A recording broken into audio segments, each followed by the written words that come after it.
What's going on, guys, and welcome back to another episode of the Live Better podcast.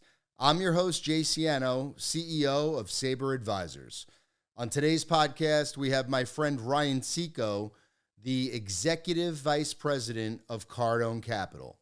Ryan started out his career as an airline pilot and then ultimately connected with Grant Cardone to create Cardone Capital, and they have, to date, acquired over $3 billion in real estate and over $1.3 billion raised by crowdfunding.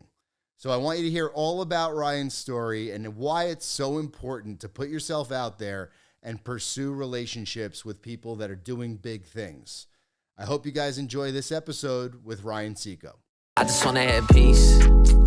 Pay for the bill, let them take my card, never see the receipt. Good health, we prize, but everybody around prosperity. What's up, guys, and welcome to the Live Better podcast. This is your host, Jay Siano, and this is the show for people trying to optimize every area of their life. Let's go. I just want to have peace. Guys, I have an amazing guest, a friend on the Live Better podcast today, Ryan Tseko. Thank you for joining us today. What's going on? Good to see you, man. It's good to see you. Good to see you in the flesh. I've been tracking you on social media. Last time we did the podcast, I think it was more about real estate. I'm excited this time to talk about, health and wellness or wherever you want to drive this thing to. But I'm excited, man. Thank you. Yeah, of course. Well, I think we have to start with who is Ryan Tseko, just for the audience, so we can get a little into your role today professionally and then how you got here. But I do want to talk a lot about mindset. We're going to Othership after this. Yep. I'm so pumped for that. But why don't you just give a little quick and dirty on who you are and what you do? Yeah, and look, I think on the mindset piece too, like that's really that's what's built my being, my person, my character. Because from a very early age, my mindset was always like I've always had a great attitude. I really do. It's fantastic. Yeah, and it's different. Yeah. But short story is, I actually, so I've always been into real estate. My uncle was a builder. I realized at the age of 18 years old, I didn't have any money. So I was like, what am I going to do? And I tried a bunch of different jobs, right? But I didn't find any jobs that I liked because they were all terrible jobs and they were starter jobs. But at the age of 17 years old, I started flying airplanes. And like any 17-year-old kid, it was like going into a candy store when you're actually hanging out with people who are flying airplanes. Because that's a whole nother mind shift, right? Like when you get on the airport and you're flying at 17 years old, you're like, how do I own one of those airplanes? Like, how do I get into the back, the front? Because at the time I wanted to be a pilot. And for the next 3 years, all I did was eat, sleep, and shit, aviation, flying. And I joined a puppy mill. That's what I call it. It's a school that all they do is they teach you how to fly. Yeah. And so every day I was flying. So at the age of 21 years old, I was in a perfect position to get hired into a regional airline, which was United Express. And that's what happened. I went and interviewed with a bunch of these individuals, like these airlines. I got hired on at one. I started flying, which is the youngest age of 21 years old. I got hired on as a commercial airline pilot, flying a $40 million jet at 21 years old. I was still wet behind the ears. Yeah. But how many flight hours do you need to have in order to qualify? Well, now you need 1,500. But at the time, I had like 850 hours. Which isn't a lot, but you're a co-captain. Right. And, when you're flying every day, you do get in the groove of flying. And I actually think that younger pilots tend to be really good. Yeah. Because, when you get older and if you have the right experience, you become very mature and very great pilot. But younger pilots, they have the capacity, like when you teach them very young, they really pick it up quick, meaning, stick and rudder skills, communication skills. Like when you're young, you just have the capacity to just absorb a lot of really good stuff. So at the age of 21 years old, I started flying for an airline and I ran that career very, very hard. Like all I wanted to do, and people will get this like through the podcast, like I'm all or nothing. Yeah. But I ran that career very, very hard. I was a co-captain at 21. I was a captain at 23 years old. I became a part of the training department, and I had a lot of really, really good mentors, like great mentors, probably the best mentors in the world through aviation. People who were older, 15 and 20 years older, had 20, 30,000 hours. Because that's what I was always looking. How did you find them? Were they? I was looking for them. Yeah, you were. Yeah, I was looking for them. Proactive. Yeah, because you and me are very much alike. I've been. My uncle told me when I was 18 years old, he's like, Ryan, you got to build your body because people will respect you more. I didn't even know what that meant. I was like, why wouldn't they respect me just, as I am? And he's like, Ryan, when you walk in with good posture when you walk in looking good, talking good, speaking good, and being of influence, people just are attracted to you. Yeah. And I was like, well, I want that. And he's like, good. If you start early, then you'll actually, and I just turned 40 yesterday. Yes. Happy birthday. Thank you. Thank you. And people are like if my girlfriend was 40, she'd be depressed. For me, I'm not. I'm actually the opposite. I'm excited because all the stuff that I've been stacking in the mindset that I've been stacking, I know that my 40s are going to be the best 10 that I've had so far. Oh, most definitely. Because we've been grinding, for 20s, I was flying, for 30s. Yeah. So fast forward, I was 25 years old, started getting back into real estate. But 30 years old, I really, like from 25 to 30, I really had the shift, really of like, who am I going to get around to catapult me into what I really want to do, which is apartments, multifamily, real estate investing. That's actually when I found Grant Cardone on YouTube. And I've been with Grant now for 10 years. That's amazing. And it has been one of the best decisions that I've made at 30 because, look, I had a path and a choice that I had to make at 30 years old. Yeah. Am I going to go and do another 35 years, which was safe at United, sure, and retire at 65 years old? You could have made a good living, obviously. Great living, travel the world, right? And it's not a bad life. Yeah, it's just not the number of life that I wanted to have. Meaning, I didn't want to be 70293 for the rest of my life. Right. I am an entrepreneur now, working for the biggest and best entrepreneur in the world, one of them for sure. Yeah. And at 30 years old, I made the decision to quit and move to the corporate side of aviation because I didn't just quit and say I'm gonna go do something new. Yes. What I said is I'm going to quit and go and use my skills, which have been in smaller real estate, but I had 21 units, but also my flying, which I had 10,000 hours in flying. And so I married the two together and I said, hey, Grant, I'll do the flying piece in my sleep. Like I could do that. Well, let's slow down for a second. So you discover Grant on YouTube. And then how do you get in contact with him? So I called his office, which was crazy, right? I was actually, looking back and thinking back, I was actually terrified to make the transition. Yeah. And when I called, there was a girl named Angela. It's crazy how you remember these stories, right, in detail. And so I was in Arizona, and my girlfriend was thinking I was crazy because I was getting into a lot of this, entrepreneur stuff, right? In webinars and podcasts, and back then I didn't have the experience that I do now, but it was really intriguing because I noticed a shift, right? Yeah. Of entrepreneurship. This is like 2014-ish, 13, 14. Yeah, 14. Yeah. But I was always even when I was flying at work, I was always talking about real estate and entrepreneurship and businesses, and you and I were talking about growing and scaling businesses, right? Yeah. Like health and wellness. That to me was intriguing because as a I was looking for his franchise model, right? Yeah. So when I was 25 years old, I was like, man, these franchise model is really cool because somebody's already created the box. Yeah. And if you can go and duplicate the box, because when I was 25, I was like, man, I'm investing in a 401k. This really isn't that great. Like even a blind person and a deaf person can clearly understand that you investing into a 401k, it's a 401 scam in my opinion. Yeah. Because I don't even control the money. Right. So I was looking at these different businesses and I was like, man, how cool would it be to be a pilot, but to have real estate and to have franchises.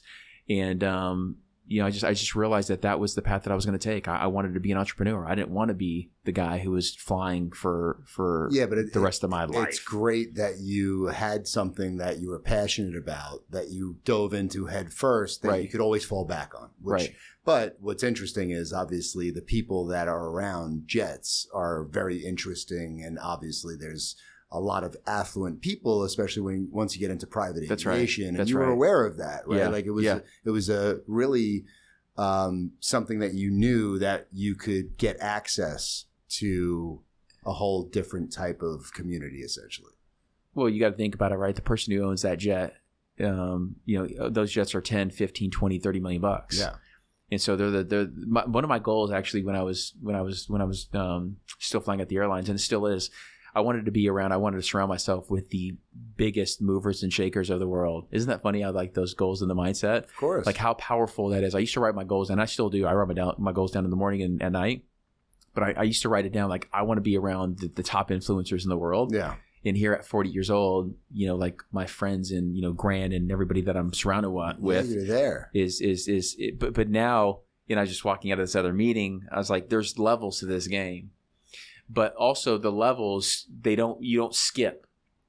Gradients are really important, like whether you're reading it on a map as a pilot, going from elevation of 0, 10, 20, 1,000, 2,000, 3,000. Yeah. Business in life is the same way. Yeah. Like you just have to keep meeting that next person who's going to continue to elevate you. And that's what I like about what you're doing is like you're not doing this for you. You're doing this for a community of people who need to hear like, hey, most of us start on the bottom. Yeah. We're trying to work our way to the top. And the way we do that is by collaborating in true partnerships. Definitely. And there's, to your point, chapters to it, right? Like, but you can't skip through chapters. You have to really, if you're trying to build something great, right, in a really tall building, you have to build that foundation. Yeah. And it takes aggressive patience, right? Like you have to have this long-term mindset where you're showing up every single day and you're getting as much out of that 24-hour period as you possibly can. But you have to stack, right? And I think you do a great job at that. Your resume and who you are today at 40 is really impressive. Yeah, but I've had to use a lot of aggressive patience because I know where I'm going, right? And like even right now, that feeling of like, oh my God, like I can't wait. Like I can't wait to wake up and see it because I envision a lot of things. Like I think mindset has been really, really important for me. Before I was even flying the $40 million jet that I was talking about, it was on my wall. Yeah. Like I'm a visual person. Like I used to hang up these cool jets that I wanted to fly. And what was fascinating is like actually when I started flying the jet, it was one better than the one I used to hang up on my wall. Awesome. But it's like that visually seeing things. Same thing with Grant. Like I was like, man, who can I connect with that's already so far ahead of me where I can plug into the model, not as a number, but as a leader, as a partner, as an equity partner, as all of these things, right? And it's fascinating. I talk to a lot of young folks, obviously, and I want to help and I want to give back like you. And they're always thinking of the mindset of like they got to do it themselves. When in reality, you don't want to do it yourself because it's boring. You have to create and figure out everything yourself. And when you get around people who are thinking bigger and who have a balance sheet and who already have a start, you learn so much by actually being placed into the game a lot quicker.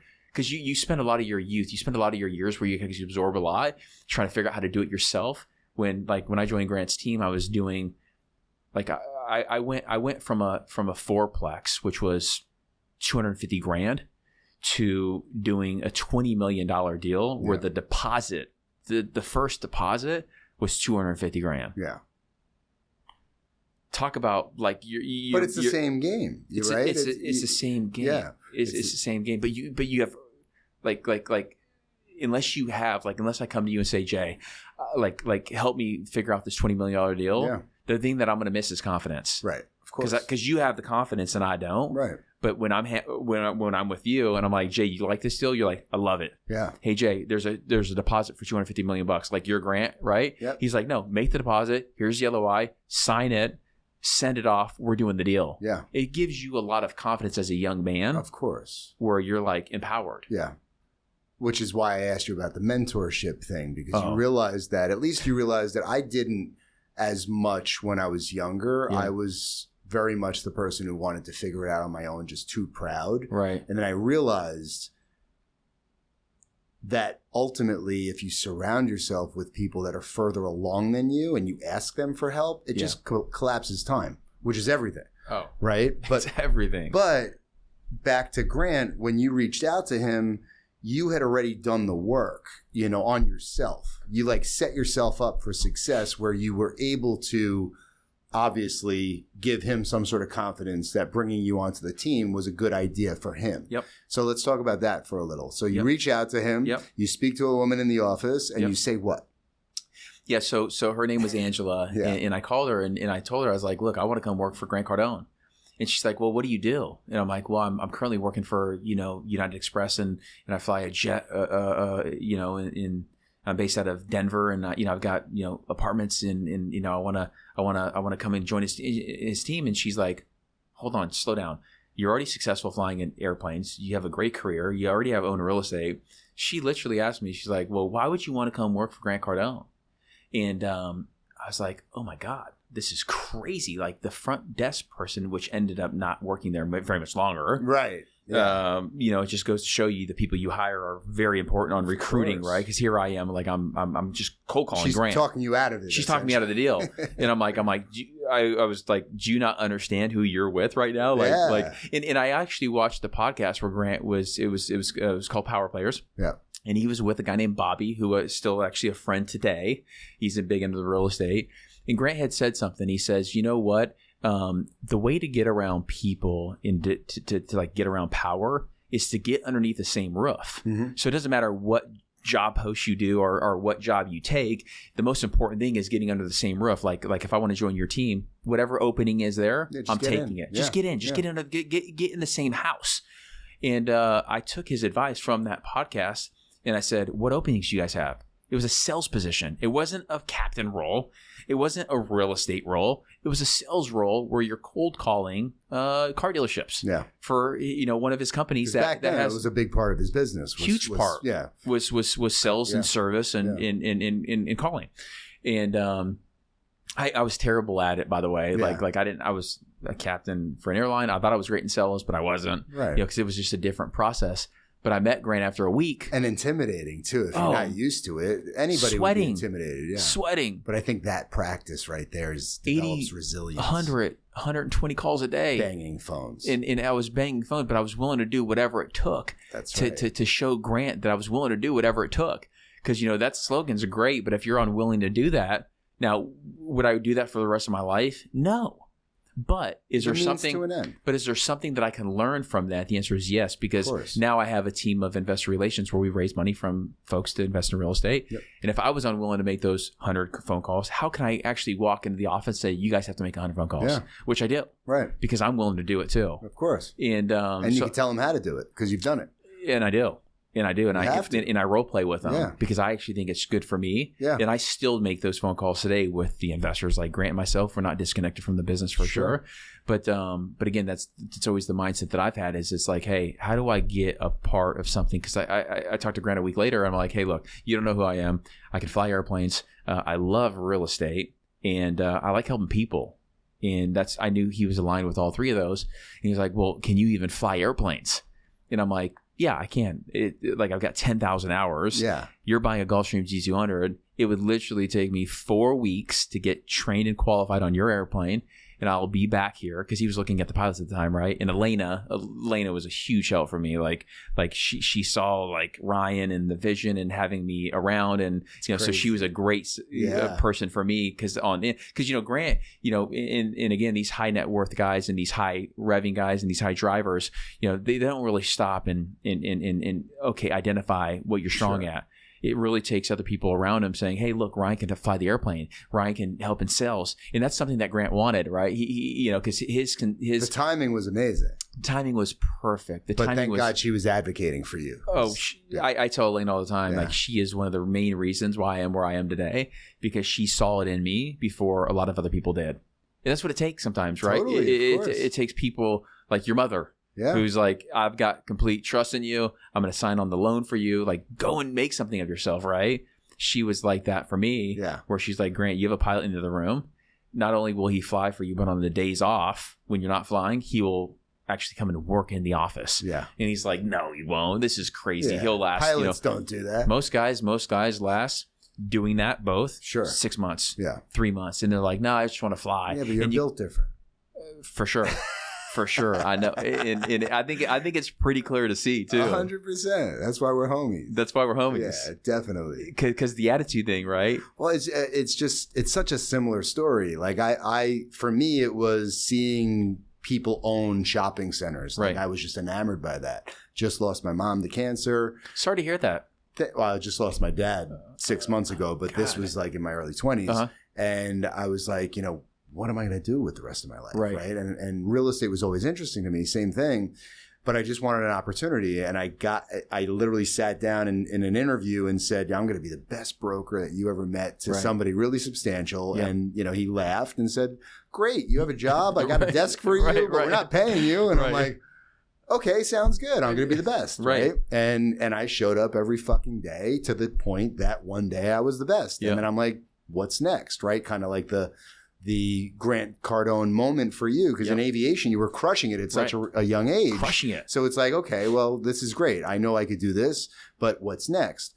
So I say that to say that I think so few people are really willing to bet on themselves and truly understand what it takes to be the best in that room. Right. And for somebody like yourself, come hell or fucking high water, you're going to figure that out. Right. Like failure is not an option. It's just, put me on a task, whether I like it or not. It's a means to an end. And I'm going to show the person who's making the decisions I'm the right person for the next role or whatever it is. Because we both know that people are going to drop out. 100%. And they're not going to come back. And they're not going to show up. And you're going to, like, I went through a bunch of pilots. Grant's like, no, you're the guy. Yeah. He's like, you keep showing up, you keep running this thing the right way, the correct way. I'm very frugal, like I'm very money focused. You better be in your position. Yeah, of course. And you got responsibility, and you have to watch a lot of numbers, right? So even from a young age of managing the airplanes, it was all these skills have transferred into the $5 billion worth of real estate, which it's all the same. It's just scale. Yeah. But I think to your point, it's like, so many young people right now, they don't have any wins. Like you were just telling me that story, right? Of like you went in there, that actually created a big win for you. Yeah. Like when you're like, I'm going to be the best. You didn't even know the mechanics of like how to become the best. I had no idea. You're like, I'm going to call people because that opens the doors and the opportunities for you to make that next connection.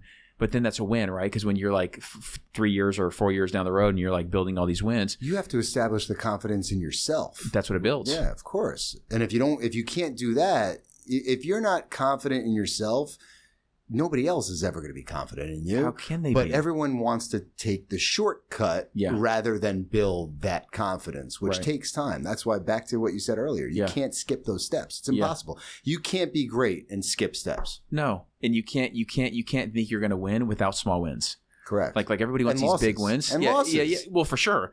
But you got to have the wins though. Like I'm cool with the losses. Like I've had losses for sure. But the wins are really what have given me the confidence to be like, I'm gonna go win again. Of course. Because you had mentioned like in the aviation, what that really did for me, like it wasn't like I was making $100,000 or 120 or 130. That was big for me when I'm 23 and 24 years old. I'm like, if I could do this for the next 35 years, I could be a millionaire. But what happened was I was like, man, I've won so much. Where I'm like, why would I not go and win at a bigger level and be around these people who would actually appreciate me for like when Grant and I talk every day.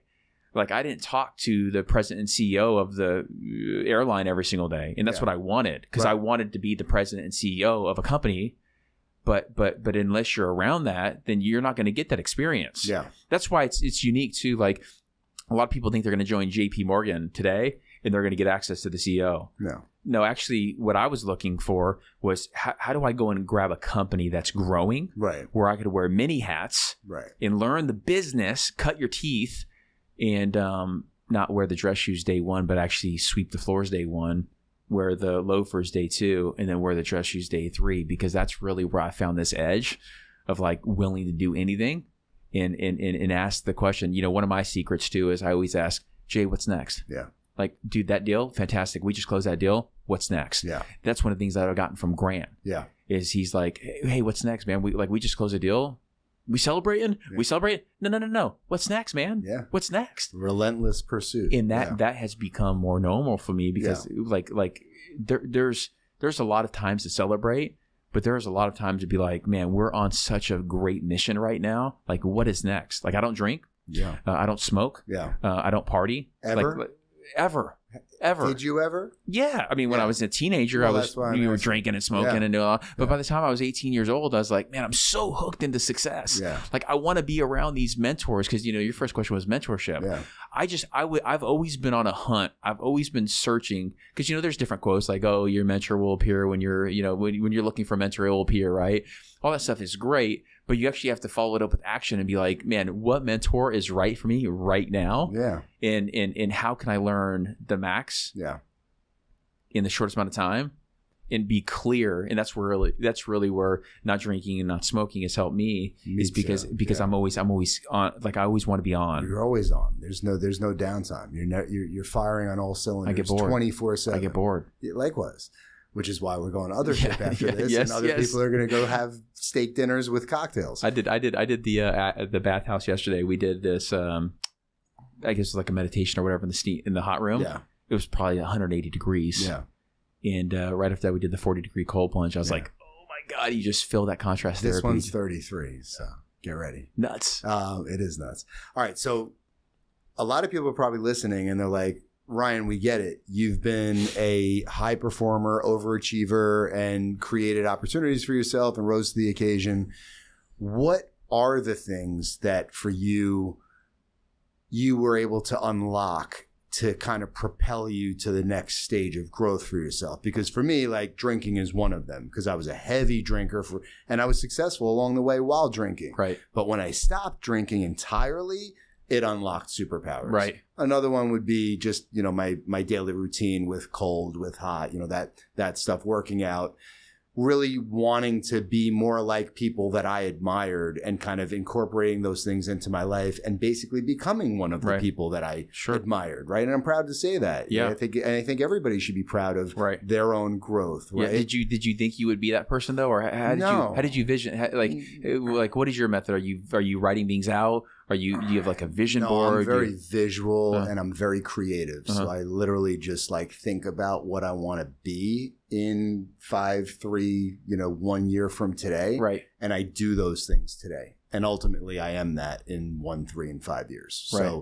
So I don't need to, I do, I spend time in thought and I do write things down, but not like, it's not a daily, non-negotiable for myself. Right. But I'm constantly thinking about and implementing, and I do it all for my family, ultimately, right? Because I need to be the best example I can be of a father. How many kids do you have now? Two boys, 9 and 12. So, and I think that's why I give you a tremendous amount of respect, because I didn't really have the discipline and I didn't unlock that next gear until I really had kids. Right. Like that's when everything changed for me. Previous to that, I was very selfish. I was very, egotistical. If I had some success, I needed to show everybody that I had some success. It was all insecurity. Cars and watches. Everything. All the things, right? Which I think if you enjoy those things, that's great. And you should have them. Especially if you can afford them. Right. You're right. It's great to enjoy nice cars. Right. I love your R8. I want one. Yeah. Maybe I'll get one. Yeah. But, all the toys. But if you got, as long as it's paid from cash flow. Correct. Then it's fine. But when it's like you're working for that car, just a little bit of delayed gratification and actually investing. It's everything. But what unlocked, what things did you, because your growth is consistent. You go hard and you've always been, a go-getter and mindful of all the things you need to do in order to be where you are today at 40. Yeah. Are there little things along the way that kind of unlocked next levels for you? Were you always fit? Obviously it sounds like your uncle had a big impression on you early on. Yeah, I was a skinny. I was actually 140 pounds, probably almost 6 foot tall in high school. Okay. Which was skinny. Skinny, yeah. And my uncle actually told me one day, he's like, Ryan, if you're going to be, whether it's the construction business, which he was in, it was aggressive. My uncle was a very aggressive guy, especially when it came to work. Yeah. Like he would challenge people, right? And so from a very young age, I've always had to confront whether it's uncomfortable situations, but just like being as a person, I knew that I always wanted to be in shape. Yeah. I always wanted to be fit. So number one, people would, because he told me, he's like, Ryan, if you want to walk into a room and people were going to respect you, you need to present yourself.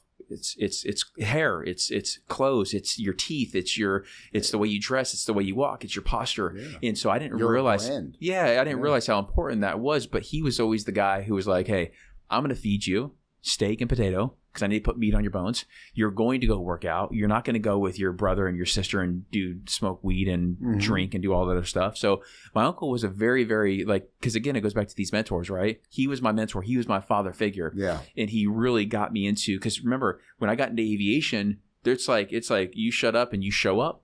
And it was like the closest thing to the military. Yeah. where I was able to get the discipline, because I can't do it by myself. Yeah. Like people think like, oh, I could just do it by myself.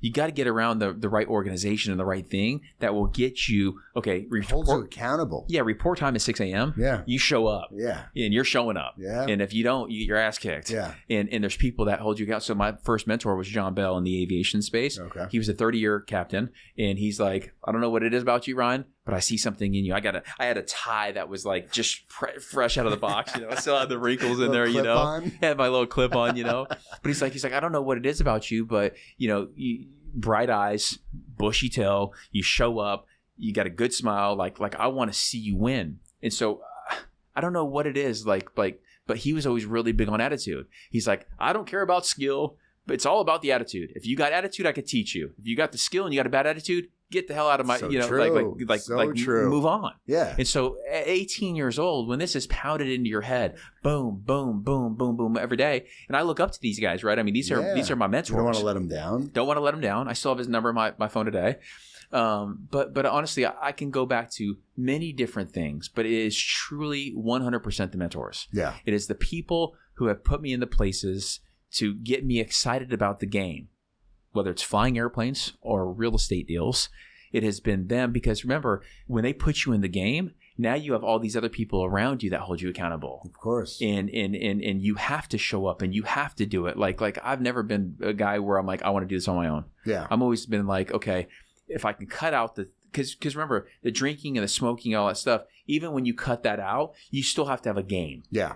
And the game for me is like, I want to be in a much bigger game or around much bigger people. That's why it goes back to my goals, right? Like when people are listening, you should have a goal of, I want to be surrounded by X. Yeah. If you want to be in the real estate game, I want to be surrounded by the top real estate broker. If you want to be in the multifamily, I want to be surrounded by the top multifamily broker. If you want to be in the whatever space it is, like you got to get around those people, because you can cut everything out, but you still have a boring life.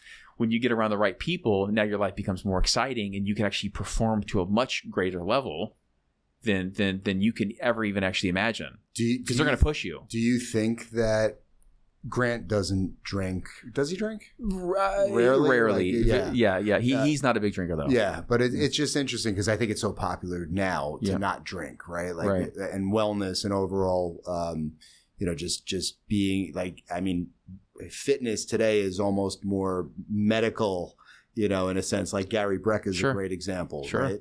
Do you think much more popular now? It's way more popular. Like it's not extreme. It's not like your standard doctor. You go and check your health. It's like we're doing blood work, everything. You're doing red light beds. It's no longer ozone. The list keeps going on. It goes on and on. Yeah, and it's fantastic. By the way, it is. And you have access to all that. I got to come visit you. Yeah, I need to come visit. Yeah, 10X Health is. I know. I want to check it out. I mean, and the cool thing about it too is like we're doing this gene test now, where you do a gene test, it gives you a book of like 500 pages of, because I always knew, like, for example, I was lactose intolerant, right? Like I don't digest milk very good from a young age, but I never did a test. Right. And when I did the test, it's like, no, clearly you should be eating dairy. Yeah. But you should be eating da-da-da-da-da. Right. And you should be doing da-da-da-da-da. And your body processes this and you need this. And so what happens is you do this gene test, it's a couple $100, maybe it's $500. They give you a big book. And then it's this precision vitamin supplement where it sends you a pack. All you do is take this pack each day instead of, like I used to carry around the vitamins of like 4 or 5 or 6 different bottles. You're just taking everything. And I'm thinking, the B12 and this is good for me and this is good for me. This actually gives you the pack where it's like you rip off the thing. Based on your DNA. Based on your DNA. And it looks like I need that. Little pop rocks. Yeah. Or whatever it is, like little balls. And you take it and that's your supplements for the day. It makes so much sense, right? Because everybody's different. And meanwhile, everybody's doing the same thing. Everybody's so different. Yeah. Like the beeswax and the this and the this, like all this stuff pops up on me because they know I'm a health buff. And so I'm willing to try anything. 100%. But it's like most of this shit, it doesn't even work. Like I think I feel it. Yeah, exactly. And there's some placebo. There's definitely some better ones out there. Yeah. But placebo, I think, is a real thing. Me too, and I'm okay with it. And I'm okay with it. If it makes you feel good, right? If it makes you feel good and it gets you that extra little edge. I'm all in. Yeah. Let's go to the cold plunge. Because I don't know. Yeah, 100%. Well, that like for me, I get a way better workout after doing a cold plunge. Oh, really? Like, I have more energy. Uh-huh. Like I could go run like some mileage after a cold plunge, you know? Like if I'm at Barry's without a cold plunge, I'm getting it in. But if I cold plunge right before and I get to Barry's, man, like that treadmill doesn't stand a fucking chance. Right. I'm next level. You know? Like it's a real thing for me. Yeah. It's like a pre-workout, a natural pre-workout. So what's your daily routine like? What are the non-negotiables for you? Well, it changes it's not the exact same. Like for the last week, I've been doing berries every single morning. Yeah. And, I do you say that because of travel, like what you have access to, you mean? Yeah. Travel and I don't have to do the same thing every single morning and be like, oh, I missed that or whatever. That's a good thing. It's a good thing. That would suck. Yeah. So again, I'm very, I adjust quick. Like I'll do workouts in the morning, like in Miami, I go to the office every single day. Right. Yeah. So I'll either do a workout in the morning or in the afternoon. Is there a gym at the office? I would assume so. Not at the office, at my condo. Yeah, okay. Yep, which is very nice. Well, tell Grant he needs to put a gym in the office. Yeah. Well, these newer offices, they have these gyms. Some of the older offices, it's like, where do you put them? Right, of course. It's well, tough. It's part of like your 10X portfolio. That's I know right. has nice fitness, health facilities. That's right. In the apartment complex. That's right. Yeah. That's awesome. Some of our gyms at these apartments are you don't even need a gym membership anymore. It's crazy. That's awesome. That's what it should be like. And actually, I'm doing a new red light bed at one of our deals in Boca. Oh, where really? It's like I want to start bringing in more of the 10X. It's a no-brainer. Yeah, especially the clientele that wants it. Yeah. They're all from New York. Such a differentiator. It can be. It's on brand. Sure. It's on brand for sure. Yeah. But I'm for sure a big believer in getting spooled up in whether it's a cold, I do like cold plunges in the morning before I go to the office. Yeah. So like when I work out in the morning, I'll do 20 to 30 minutes. That's it. I'll do some cardio. I'll do some light weights. Yeah. I'll do the cold plunge. I'll usually take my vitamins and do all that stuff in the morning, and then I go to the office. And the cool thing about the office is that we have 150 people in the office because it's different companies. That's in Aventura, right? Aventura, yep. And we do a morning meeting where everybody talks about their wins from the previous day. So we do that for 15, 20 minutes. Is it compartmentalized by each team? Yeah. So not the whole company. Well, so in the office there's 150 people. Yeah. In Cardone Capital there's 30. Right. But we all come together as a big company. Oh, you do? Yeah. So everybody's in that meeting. So everybody's in that meeting. For the Aventura office, right? And we go around, like the marketing team does that. The Cardone Capital, we do that. The events team, they do that. And it's cool because then what happens is we then go to a Cardone Capital meeting, which is, the 30 minutes. And we talk about, okay, what was our wins from yesterday and then what's coming in? Because obviously we were raising capital for new deals, right? Yeah. And so that's all set up. But then I really go in, I focus on a key couple things, for the business, which is, okay, new deals, current deals, and then the relationship piece of it. And, I'm in the office. I am in the office every day from, call it, 8 till 6 or 7, sometimes 8 at night. And I go home and I eat. I typically fast the majority of the day. Yeah. I'll start eating around 2 or 3 o'clock. Okay. I'm gonna do a 3-day water fast next week. Nice. Yep. I haven't done much of those, but Gary and all those guys have been highly. Have you tried it? I have not. Yeah, we should do it. We should do it. Yeah, I would love to. Yeah. Definitely. They actually say, and again, I'm not a health expert by any stretch of the imagination, but I heard this thing the other day where it's like when you start doing 3 and 4 and 5 and 6 day water fast, the it's like percentage cell rejuvenation. Right? They say one of the guys is saying that 75% chance less likely to get diseases and cancer if you're doing 7-day water fast. And I'm like, and the reasoning behind it, he's saying is that it kills the cells that would actually produce the diseases. Yeah, it kills it because your body rids. It has enough time. It's not digesting food. It rids it. So I'm a big believer. But I don't love eating like 3 and 4 and 5 times a day because I feel my energy. Yeah. And I'm going right. Like I'm bouncing from meeting to meeting to meeting. And I've got a current portfolio. I'm working on distributions this month for the investors, and so there's a lot of stuff going on. Yeah, but that's typically my routine. And then on the weekends. I've actually been scaling that back. I had a couple shots of espresso, but I'm trying to move away from heavy caffeine. Yeah, me too. In more natural, because I'm actually feeling better when I get nighttime. Later in the day, I'm actually sleeping better. Yeah, of course. I'm and that is really important. Yeah. Is what I'm finding out. I feel like it's everything. Yeah, it's everything because you wake up, you're feeling great. Yeah. But I am into health and fitness and Yeah. IVs and blood work, and I like to measure a lot of stuff. Yeah. But I've always been into that. I want to get that test done. You should. I'll send you the link. Yeah. Yeah. It's like 10xhealth.com or whatever. Love that. I'll send you the link. Yeah. That'd be dope. But it's cool because it gives you actually the foods that you should be eating, and it gives you like the supplements that you should be taking. Yeah. And I've never seen it where like once I actually started reading the book, solutions. Yeah, it's not. You're great. But you and me should not be taking the same things. Definitely not. Because your body processes things the same things. Our diet should be different too. Everything should be different. I mean, I went to the hospital 2 weeks ago with stomach pain. It was crazy. Yeah, I was in a podcast, literally. Oh my God. And I'm like, what the hell is going on? I thought it was my appendix. Yeah. And it turned out I have diverticulitis. What is that? It's like pockets in your intestines that essentially flare up. But I had it. I didn't realize I had that happen for the first time 15 years ago. Yep. Never had an issue since. But it was very much the same thing that happened to me this time. And so everybody being connected in the wellness space and the medical space, everybody's giving me like, take this, change this, do this. Right. And which is great, but it's like, how do you know what I really need? And everyone's like low fiber while you're in, dealing with that, obviously low fiber, remove dairy, remove gluten, like so on and so forth. But, everybody's makeup is different. So I need that because, I don't take anything really. I take creatine. That's all I take. Yeah. And creatine actually for the cost associated with creatine, because I take creatine as well. Yeah. Not really for the bulkness, but also they're actually saying that there's some good studies on mental clarity and it's good for the brain.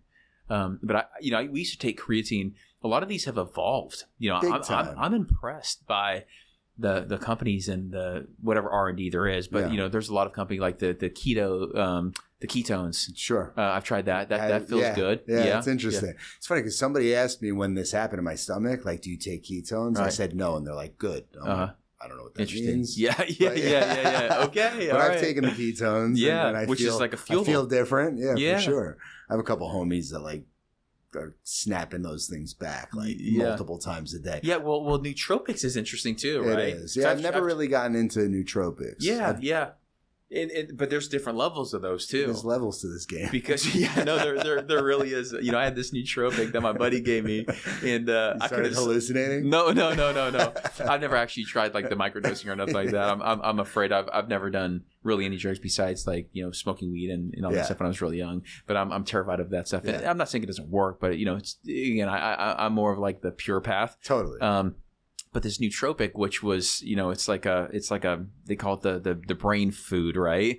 One of them that I took, it was, I forget the name of it, but I couldn't sleep that night. Oh. And I was like, this is great when you're up, right? But if I can't sleep, it does me no good because now I'm not recovering. It defeats the purpose. It defeats the purpose. The next for day sure. You're not operating. But like True Brain and all this other stuff, which I have no connection to. I've tried some of those things, and I believe in some of that stuff. You know, where it's like some brain food, and as long as it doesn't give me the jitters or whatever it is. Like there's this gum that I was chewing on. It's pretty good. Yeah. But it has a little bit of caffeine, has some nootropics in there, and it's just I hate jitters. Like I can't. That's why caffeine's like the only thing that because I know how to regulate it. I know exactly.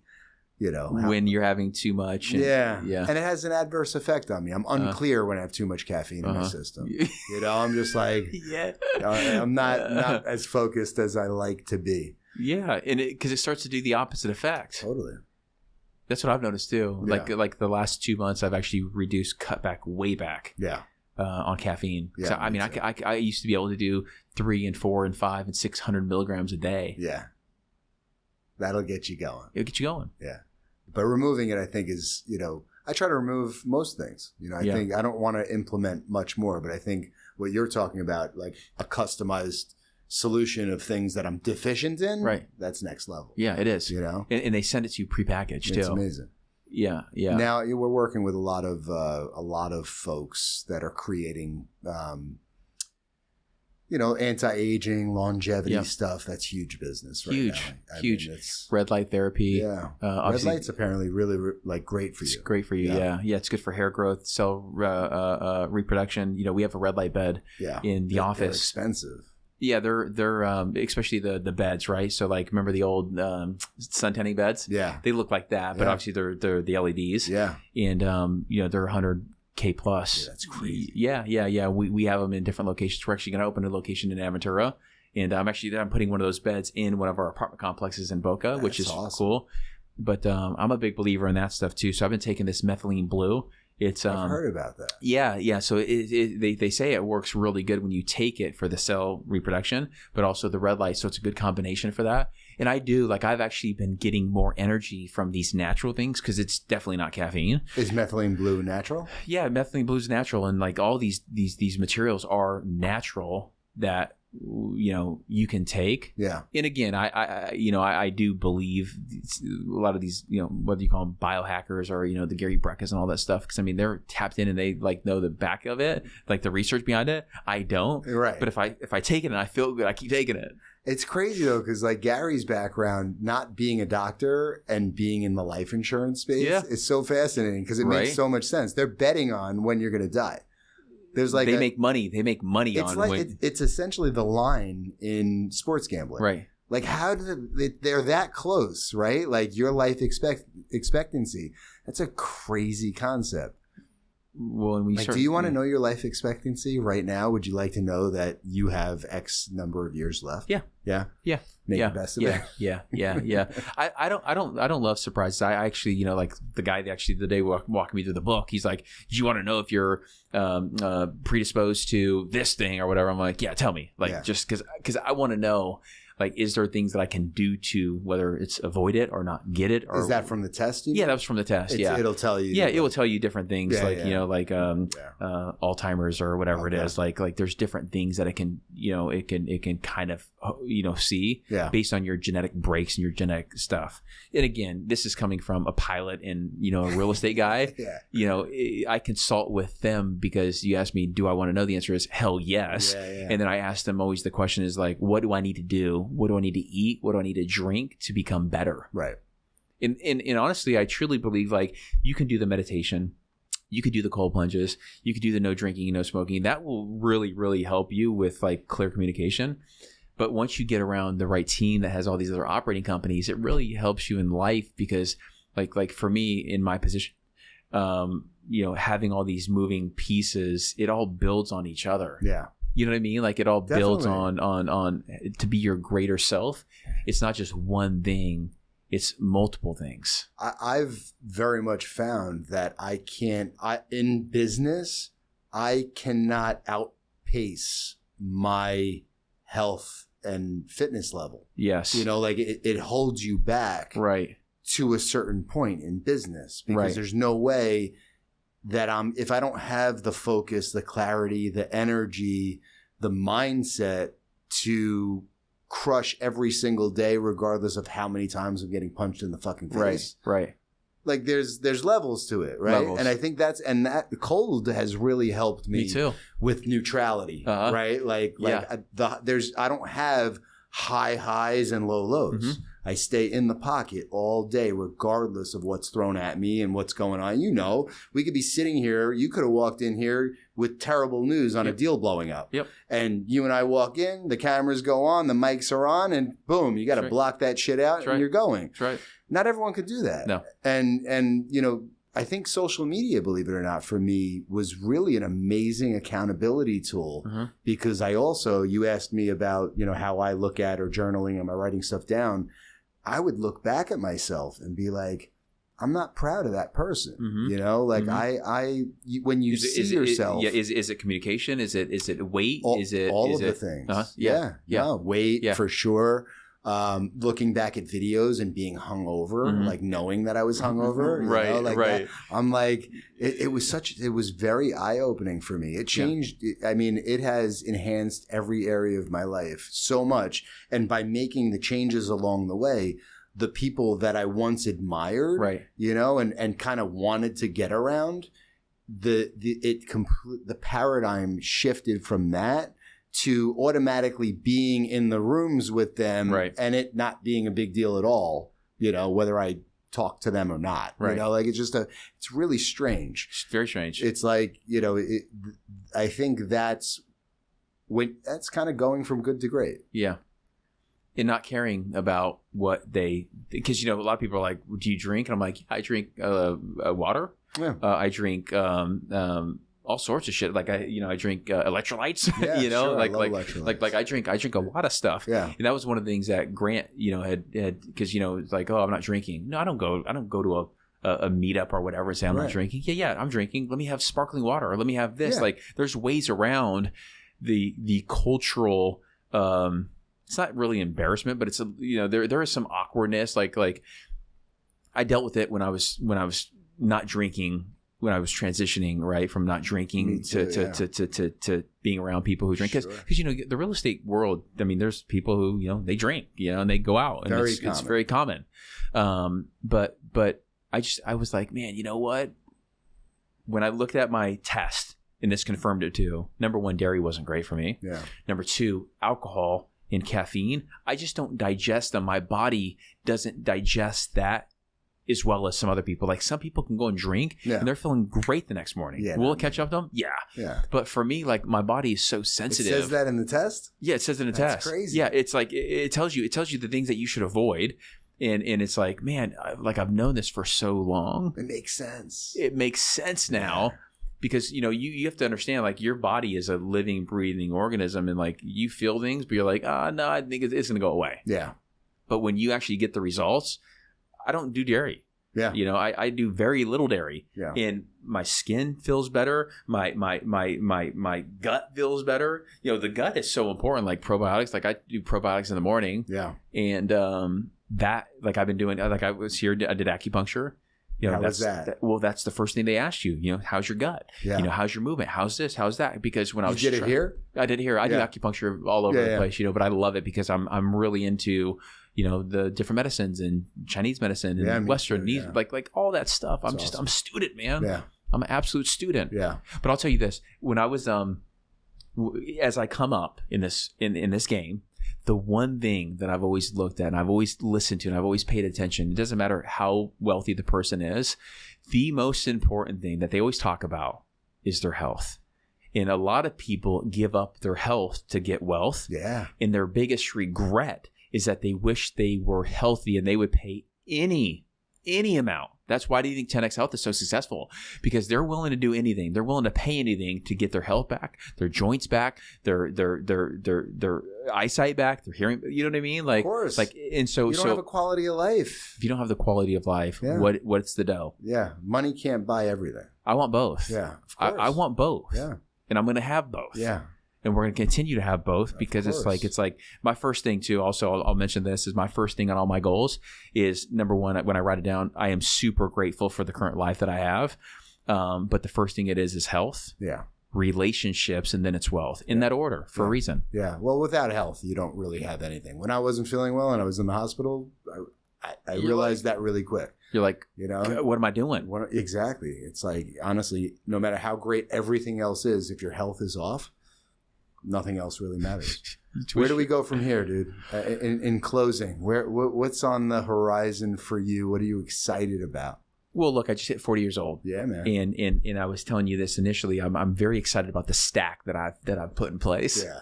And so a lot of the same things that I've been doing and building up, which is the aviation piece. Obviously, I'm flying for fun now. Yeah. And in the real estate space, it's getting really, because I've been with Grant for 10 years and now the deals are really good. Yeah. And so we will grow and scale this company from 15,000 units to 25, 35. I mean, 10 years, the next 10 years will be great for me because it's like, I think 50s will probably be like real true prime. Yeah. But I actually think 40s is like, fantastic run for me because of all the stacking that I've been doing. Yeah. Compound growth. Yeah, the compound growth. You'll see the benefit of everything you've been doing for so long. Because it's a grind. The most in this decade. Because it's a grind, and I'm not afraid of a grind. No.